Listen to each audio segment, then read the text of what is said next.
Sheriff call. Nefarious 2. Judge and Executioner. Part 1. Would Professor Robinson please go to cardiology? Would Professor Robinson please go to cardiology? That's a nasty one you've got there, Mr. Hutton. Please, Doctor, call me Paul. Good news is, it looks a lot worse than it is. You'll have a bruise there for a couple of weeks, then you'll be as good as new. Violence in public places is becoming more and more commonplace nowadays. It's terrible. Well, that's Sadiq Khan's London for you. A supermarket, wasn't it? Where you were assaulted? Yeah, that's right. You've got to learn to walk away, Mr. Paul. My old nan used to say, never trouble trouble till trouble troubles you. That's a good saying, that is. Trouble did trouble me, though. I was picked on at random by some scum who'd have picked a fight with whoever had been standing there. Well, give it a miss next time. Otherwise I'll be seeing you again when I'm wiring your broken jaw. Look, these things can be quite traumatic. It can creep up on you when you least expect it. What do you do for work? I'm a solicitor. Well, your lot must have occupational health. You lot get paid enough. Seriously, get yourself the once-over if you're noticing any unusual signs of stress. Stress is all I know in my job. Much like yours, I imagine. Well, like I say, don't come back. Yeah, thanks, Doctor.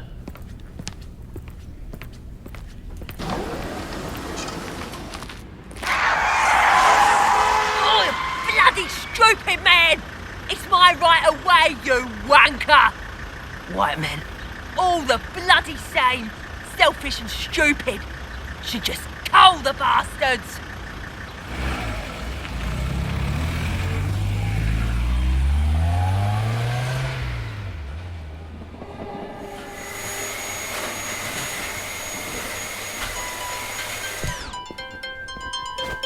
Lizzie, it's Paul Dixon here. Yes, sir, I thought it was you. I hope you had a nice holiday, because I'm about to give you your first MIT assignment. Well, it's hotter here now than it was in the Canary Islands, so what's the case, sir? You're to report to Charles Hill Police Station tomorrow morning to Detective Chief Superintendent Mike Wade. He's going to be leading your major investigation team. He'll also be your new line manager, taking over from Sue Brennan. MIT. God, I still can't believe I made the selection panel. Well, you better believe it. And you better not let me down. I've staked my personal reputation on you, DCI McHugh. And I had to prize you out of the protective grip of Superintendent Brennan. Wade's a tough bastard, but he's fair. He'll get on. And it's good night from him.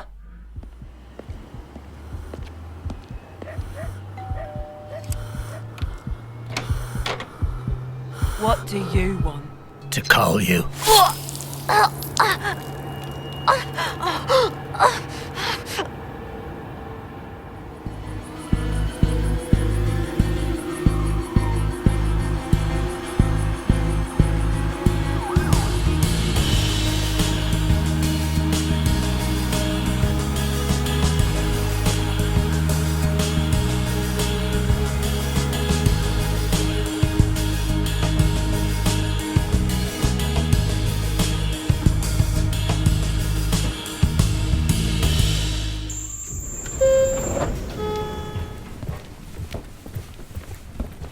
So, Ma'am, this will be your floor, mainly.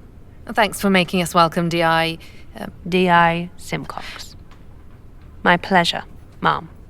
You should know, the feeling round this station is that our own CID could have handled this investigation quite well.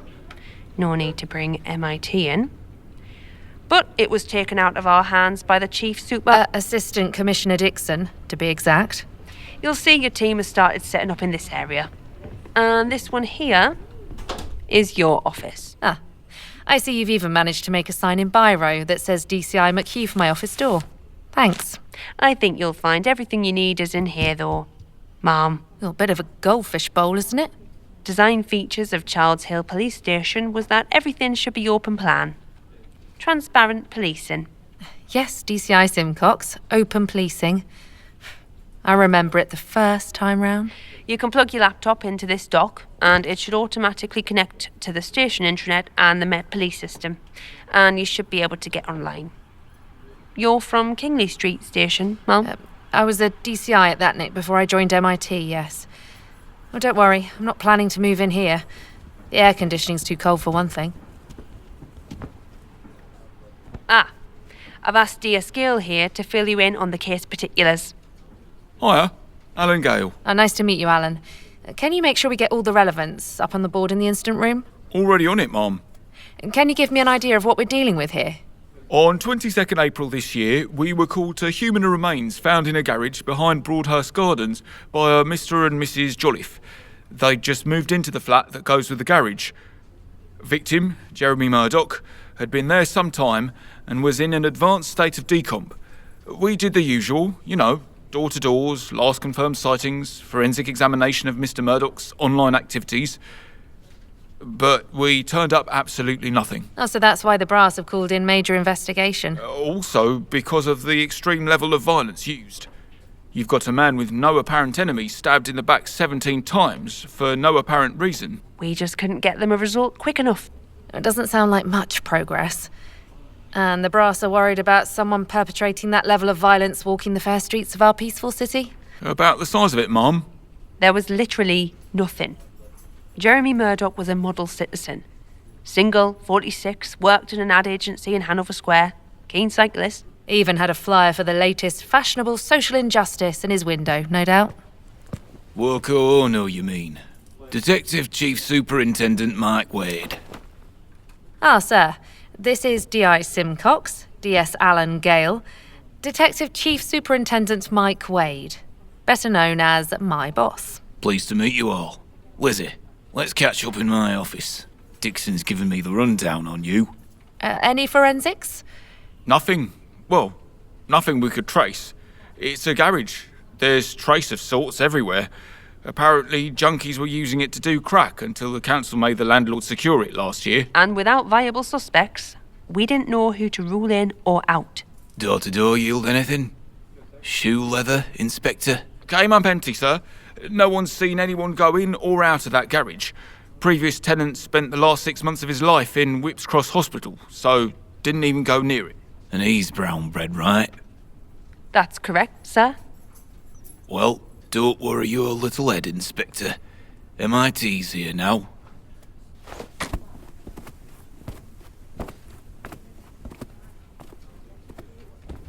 Stand aside, I take large steps.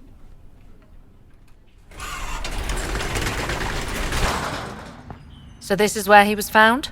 Yes, Mom. Body was over there. Laid out like in the crime scene photos. Like for a funeral, you mean? Sort of. Well, you've the photos, Mom. Humour me, DS Gale. I've seen photos of a badly decomposed body on the floor in here. Well, he was on his back. Yes. The arms were neatly folded across the chest, legs straight. He'd been there at least 9 weeks. And you found him in late April, so that takes us back to mid-February when he was killed. How did you identify him? DNA. And he was reported missing by his office after he didn't come in or answer his work phone for a week. Our uniforms checked his place, no one there, but also no sign of a disturbance. The theory at the time was he'd had a breakdown and decided to go off-grid. And there was nothing else? No sightings or cash withdrawals after he'd gone missing? Nothing, Mom. Come on, spit it out. You've got something you want to say. Well, I had this theory there was something written on the wall behind him. On this whitewash here? Yes, Mom. Go on. Written in the victim's blood. We couldn't make out what it said. Or was. More like squiggles. Paff couldn't decide whether it was splatter that happened during the commission of the murder or was drawn deliberately afterwards. Not entirely inconsistent, apparently. Oh, Kirsty. How are you on medium velocity blood, Squiggles? You've lost me, Gov. DS Gale here was just saying there's a bit more to this case than meets the eye. The victim doesn't fit for someone down here late at night to score and meeting a violent end, or a drug deal gone south.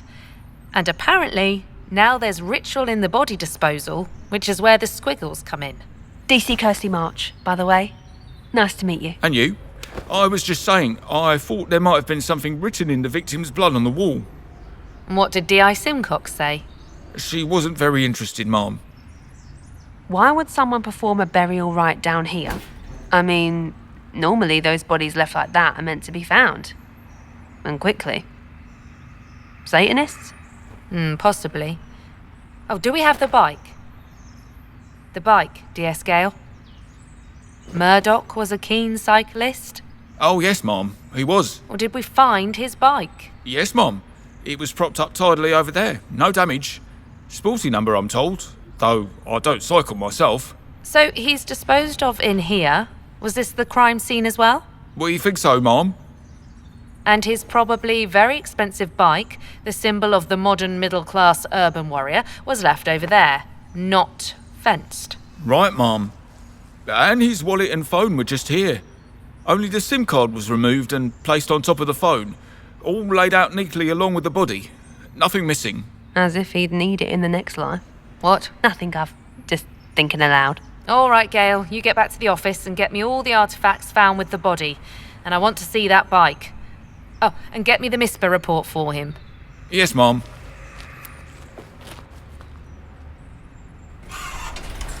Kirsty, why were you late again this morning? Sorry, Gov. I had a row with Toby last night about him getting in at 2 from a thing at the firm. And I missed my alarm this morning. It's the second time. Don't let it happen again, okay? Yes, Governor. Yes, Governor. I had to fight tooth and nail to get Dixon to sign off on your transfer to MIT. Too inexperienced, he said. And that's before we talk about what Willesden's answer to Jimmy Tarbuck had to say about it. Who? Wade, the super. Look, if you're having problems at home, I'm very sorry, but you've got to keep it out of work hours. Understood, Gov. Then here endeth today's sermon. DS Gale seems nice, especially as I heard D.I. Simcox was none too keen on us coming in. He does. But we're going to be careful getting too close to the natives on this one. You know, we may be forced to show Charles Hill CID were incompetent in their handling of this case. It's all accountability now, Gov.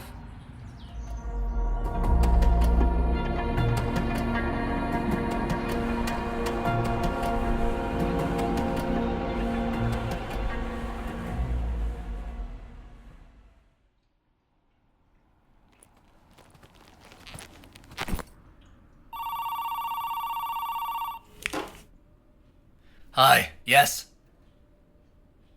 Hutton speaking. Demetrio's gone guilty? You've got to be kidding me. Oh, the stupid sod pleaded. After all that work we did, we had enough to get him off. Not to mention that in this case, I genuinely believe he's innocent. What the hell's he want to go and plead guilty for? I know, just another Met Police job lot. Round up the usuals, etc., etc.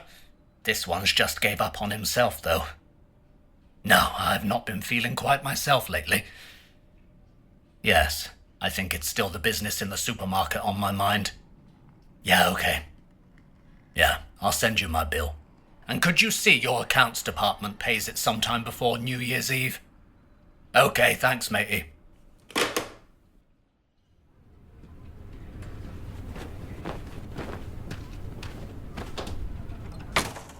Where are we up to then, Lizzie? More background, but not a lot to go on, sir. The CID here have left it far too late to bring us in my opinion. We've established the timeline. Murdoch died in mid-February 2024 and was discovered by chance on 22nd of April.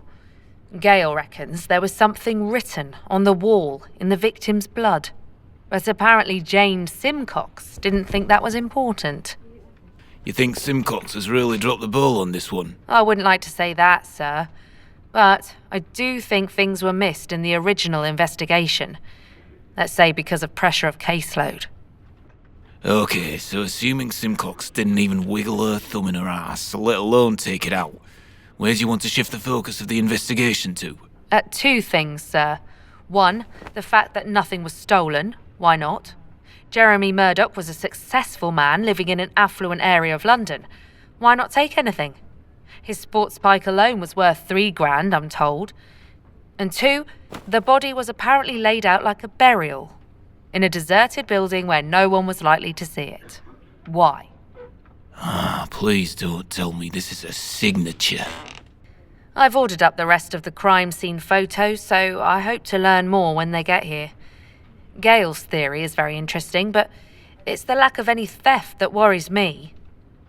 Why kill for no reason? There'll be a motive. Or are you leaning toward the signature route? Oh, it's too early to say. Besides, we've only got one victim, and signature killers usually have multiple victims. To cover all bases, could you sanction the cost of having Professor Davidson do a second post-mortem?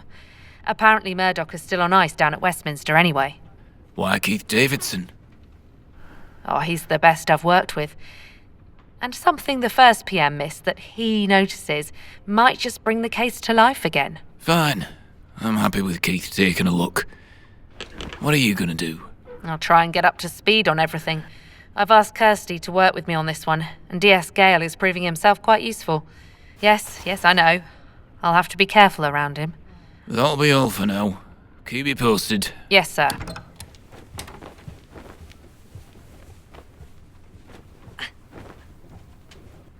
Oh, Kirsty, it's arrived. Let me give you a hand with that lot. Thanks. Bring it into the goldfish bowl. Here, on this table. Oh, this must be the phone. Well, let's get that charged up. I think my iPhone charger fits that one. DI Simcox's team put that SIM back in already. Let's have a look at these photos while we wait for that. You know, we could have looked at them on the computer. Yes, Kirsty, but there's nothing like being able to spread them out together and build a picture out of them. You love a collage, Gov. Okay, so we've got the wall to the left of the door here. Let's work left to right. Alan, in here. What's I, Gov? What did you get from today? I went to the Murdoch crime scene with DCI McHugh and showed her round. Did she come up with anything new?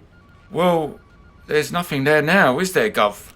She's having all the evidence brought over. I told her about the possibility of the writing in blood on the wall. Not that again. Gov, she said she wanted to know everything pertinent to the investigation. In case you've missed it, dear Scale, we're on trial here. If we miss one stitch of evidence, which MIT later finds, Dixon is going to use it to crucify us. Me, in particular. You may have forgotten, but I've been up 3 times for that MIT job Lizzie McHugh has got. And she's the assistant commissioner's blue-eyed girl. Gov, I don't think... And she's not going to waltz in here like we're a bunch of carrot crunchers from the suburbs who she can tell how to do our jobs. Now, get back to MIT and keep listening. Yes, Gov. That's all for now.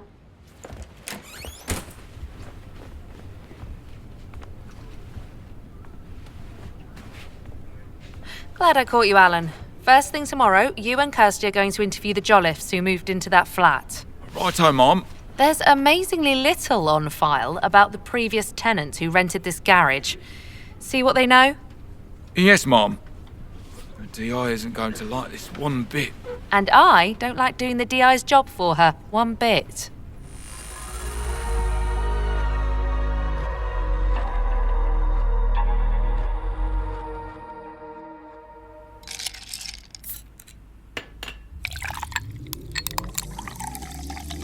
I think you've earned this one, Lizzie. I don't know what Childs Hill CID have been doing this last few months. How can they have spent 9 weeks finding out so little?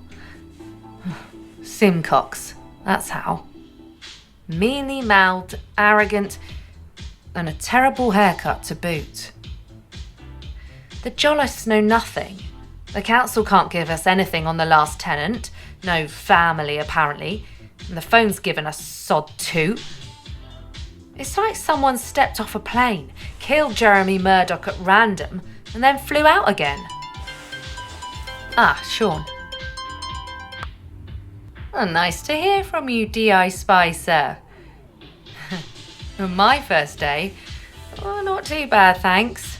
How was your first day steering the good ship at Kingley Street, Detective Inspector? You'll get used to it. Oh, I remember the step up from DS to DI was a big one. But remember, you'll be Sue Brennan's project now. Yes, the superintendent loves a project. All I can say is her poor husband. Oh, Wade? Well, he's fine so far. Oh, the case is a mess. Charles Hill CID barely scraped the surface. The DI there, Jane Simcox, is useless. But they've got a good skipper they've lent us. There's too much that doesn't add up. Lots of avenues for investigation, but no one knows or saw anything. The forensics? Well, that's a blank too. I'm having Professor Keith take a look at the body, though. No doubt that will put noses in Childs Hill even more out of joint. If we make no progress, oh, I'll be back to being your boss at Kingley Street, so you better pray we do. Yeah, all right, I'll leave you to it. Yeah, have a nice night. Bye.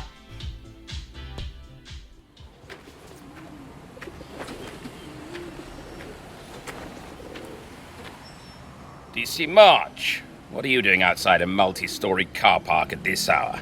I'm with the DCI on secondment to MIT. I didn't know this was one of theirs. It's not, but I was at Child's Hill when the call came in. Sounded similar to the one we're looking at. I thought you'd retired from early morning call-outs now, Professor. When Superintendent Wade calls, you haven't retired anymore. Morning, Keith. Morning, Michael. Thanks for coming out. I know Lizzie McHugh has asked you for a second opinion on a case. This has similarities, so I wanted you to get first dibs.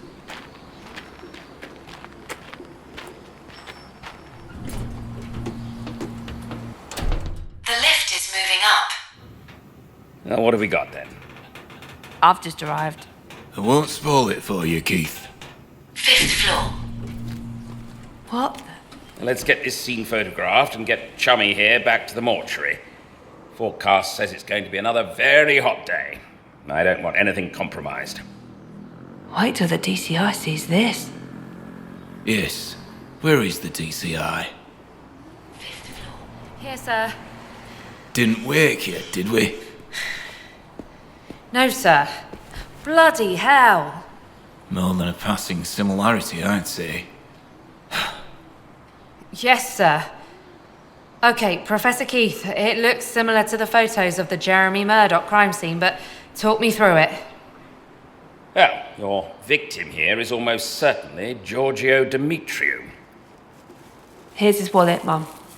And we can say, from the fact that he's lying next to this taxi with its keys in the ignition, he's probably a taxi driver.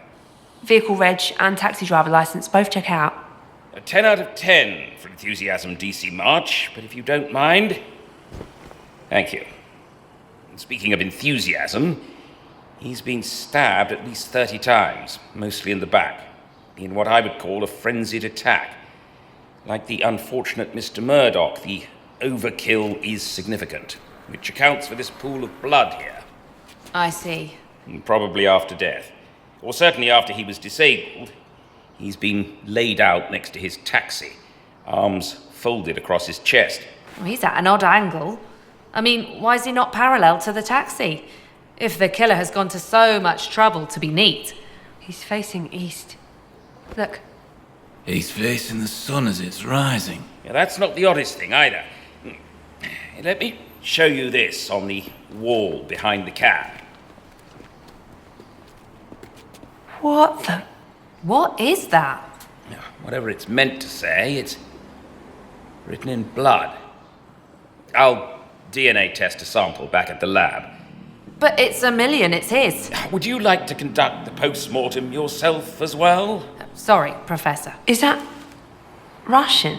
I don't think it's Cyrillic. The characters are too round. Something East Asian? Korean, maybe? Don't look at me. I just try to examine the bodies without interruption. I leave the detection to the experts. It's Greek. No idea what it says, but I recognise the writing. The wife and I go to Corfu for a week every April. Oh, very nice, Michael. Yes, I've heard it's lovely there that time of year. All right. Sir, there's a Greek officer at Kingley Street. Let me get a photo of this to him and see if we can get a quick translation. Mind he keeps it under his hat, though. I've got a feeling this is going to be a much bigger case than we first thought. I almost forgot, Lizzie. Dixon wants to see you. This morning, he said. So I guess I'll have to spare you.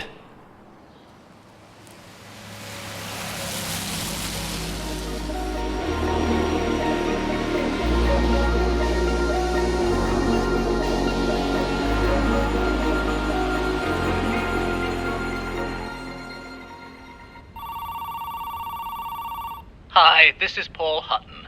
I'm on leave at the moment. Please leave a message and I'll get back to you when I can. Alternatively, if urgent, you can reach my office on 020723.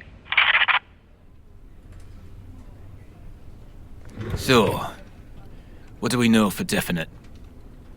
Starting from the beginning, 2 bodies killed in a similar MO.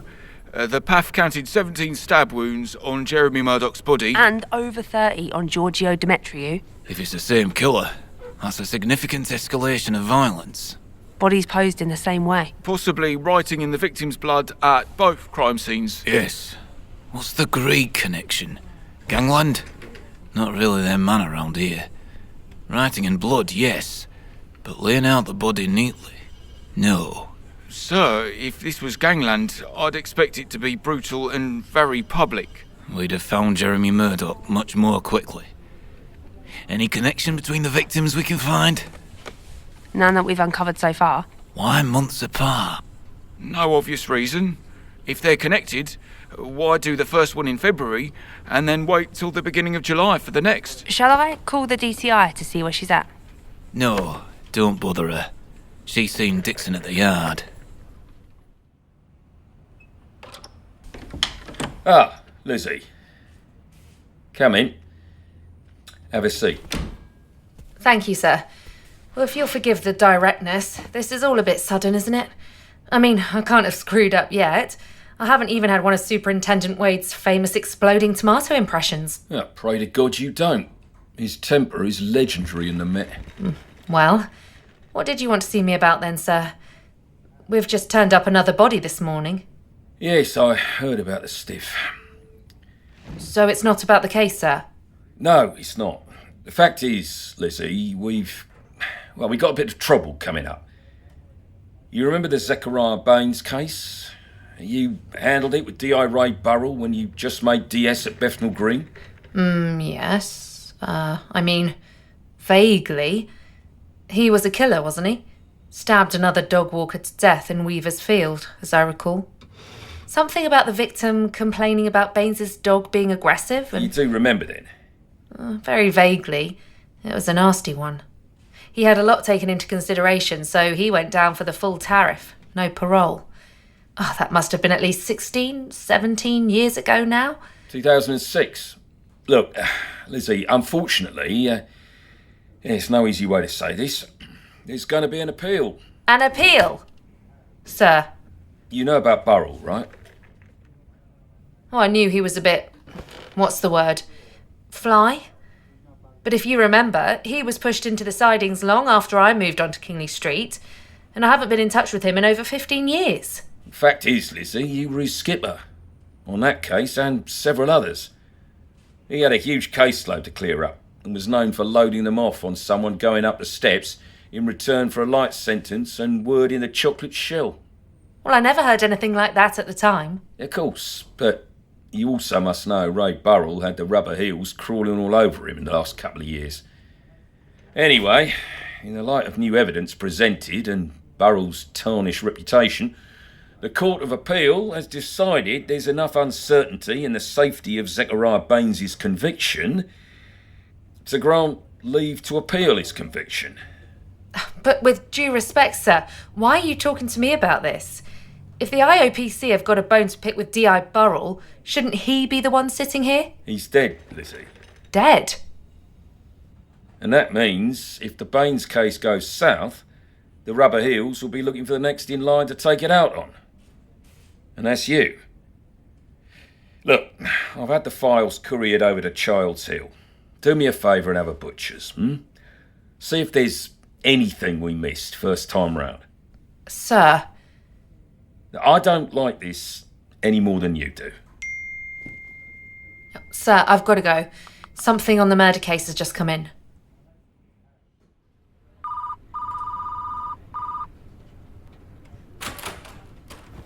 You said you've got something for us, Gov? Yes, though I'm not sure it's what we were hoping for. More mysteries, Mom? I'm afraid so. Sergeant Vasiliou back at Kingley Street got back to me on my way back here. It seems the Greek that the super identified is Greek, but it's not your modern Greek. What is it then? Ancient Greek. How did you know that? I've been going to evening classes at London Independent University. I did Chinese in the January term. Perhaps you'd like to tell us what it all means then. Sorry, Mom, we haven't got past the first declension yet. Just learn how to read the letters. Well, while we wait for your expert opinion, dear Scale, Nick Vasiliou says the word written on the wall at the multi-story is Acadia, which roughly translates to despair. And then underneath it says metanoio. The best English rendering Sergeant Vasiliou could give us for that is I repent. Kirsty, what did you get on Giorgio Demetriou's background? Not a lot. Greek Cypriot, second generation. Not ancient.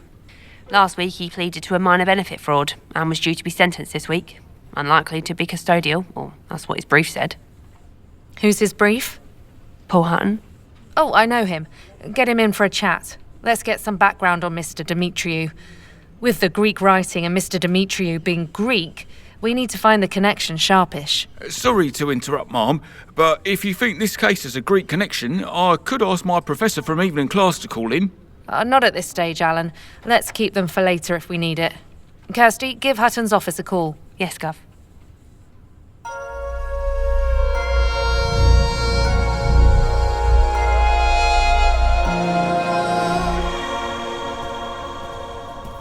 A word in your shell, Lizzie. You even talk like Assistant Commissioner Dixon, sir. He's just been on the phone to me. You need to make yourself available for an interview with DCI Laura Tate from the IOPC tomorrow morning, 9 a.m. at the Yard. Right, sir. Is this the Baines appeal again? Yes.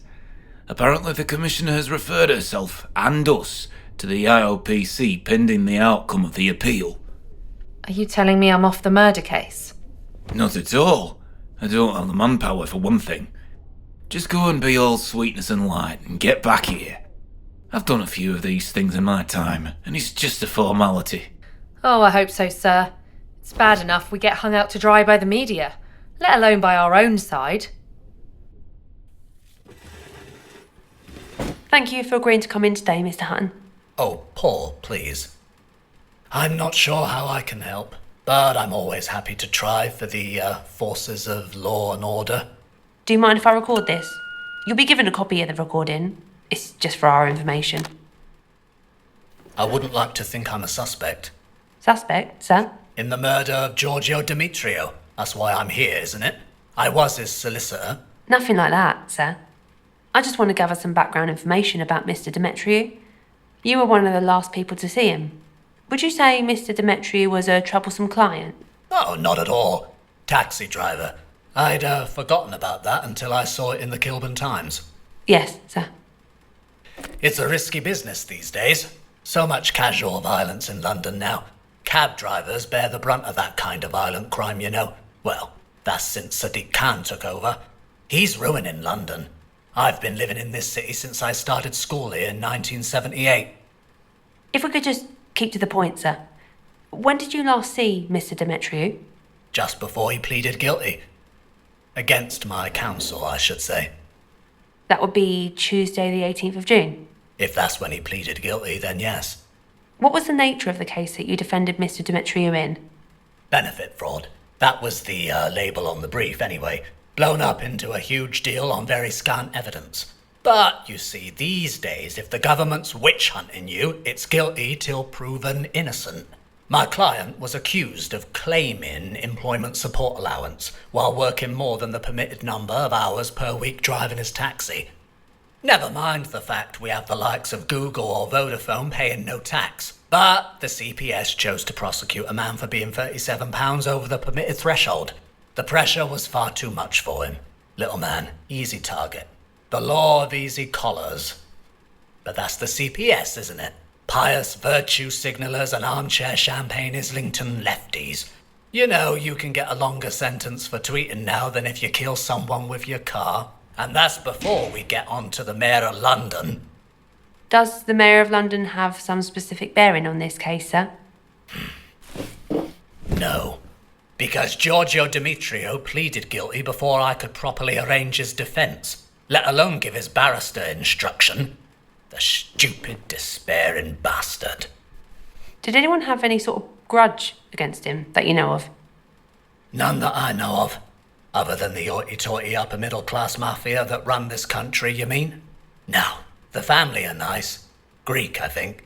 Immigrated legally to the UK in the 90s. All above board, so no flights to Rwanda. Thank God. There's not a lot more I can tell you.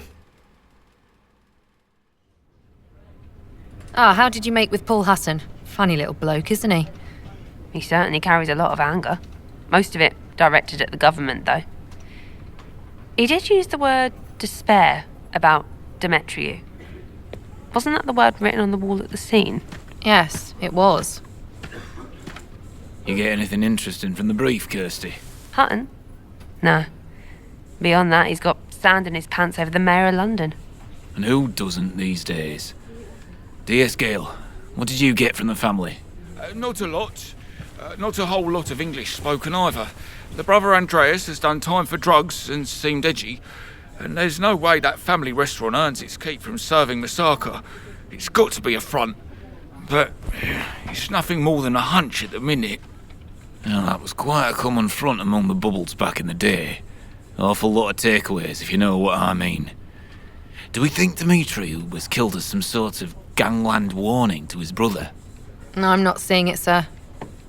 And if the family are into organised crime, the solicitor knows nothing about it. Sir. Ma'am, this package was brought into front desk just now. It's addressed to you. Was there anything else, Inspector? No, sir. Years of experience and they just treat me like an errand girl. Would you like some vinegar to go with that chip on your shoulder, Inspector? No, sir. What on earth? Oh my God. That's human hair. Wait, there's a card in here. Now in Charon's blood I paint. Don't mistake this for a feint. The shoots of spring can never hatch without the winter's soft dispatch. Well done finding poor Giorgio so quickly.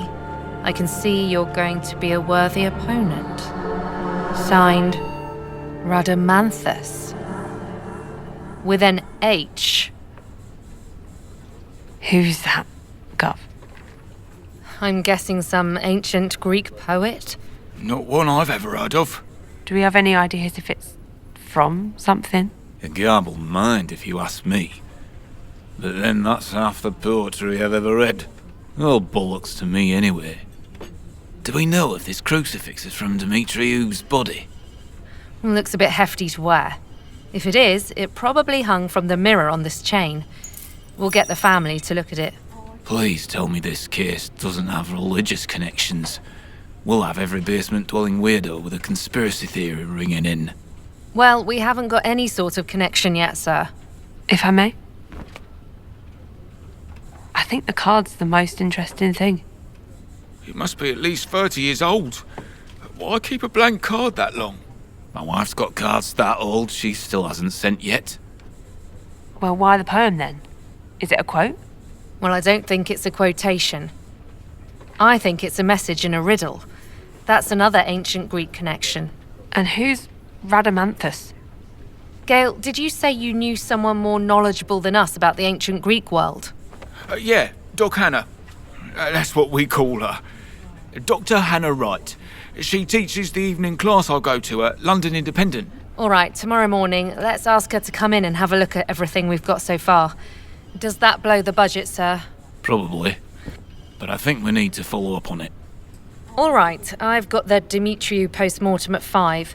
Kirsty, can you get on to where Mr. Dimitriou was last seen, see if his taxi had a dash cam, and pull the ANPR footage? If he drives for Uber or one of the others, I want to see if we can find out who his last pickup was, and where they got in the car and went. Any personal connections between Mr. Dimitriou and his passenger. You know the drill. DS Gale, can you get on to your evening class teacher now? I want to get a line on what all this Greek means. Sir, I'll see you after this bloody meeting at the yard in the morning.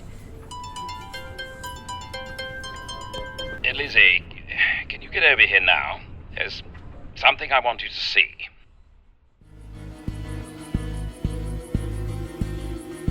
This was an Evcol Entertainment Grey Slate Audio original production, featuring the voice talent of Michelle Campbell-Jones, Kimberly Cochran, Will Harrison Wallace, Mitch Howell, Devia Meir, Georgie Montgomery, and Andre Reffig. Written and co-produced by Richard Bates. Directed and produced by Simon James Collier. Original music by Zachary Elliott Hatton. Soundscape design by Archie Lyon Maris.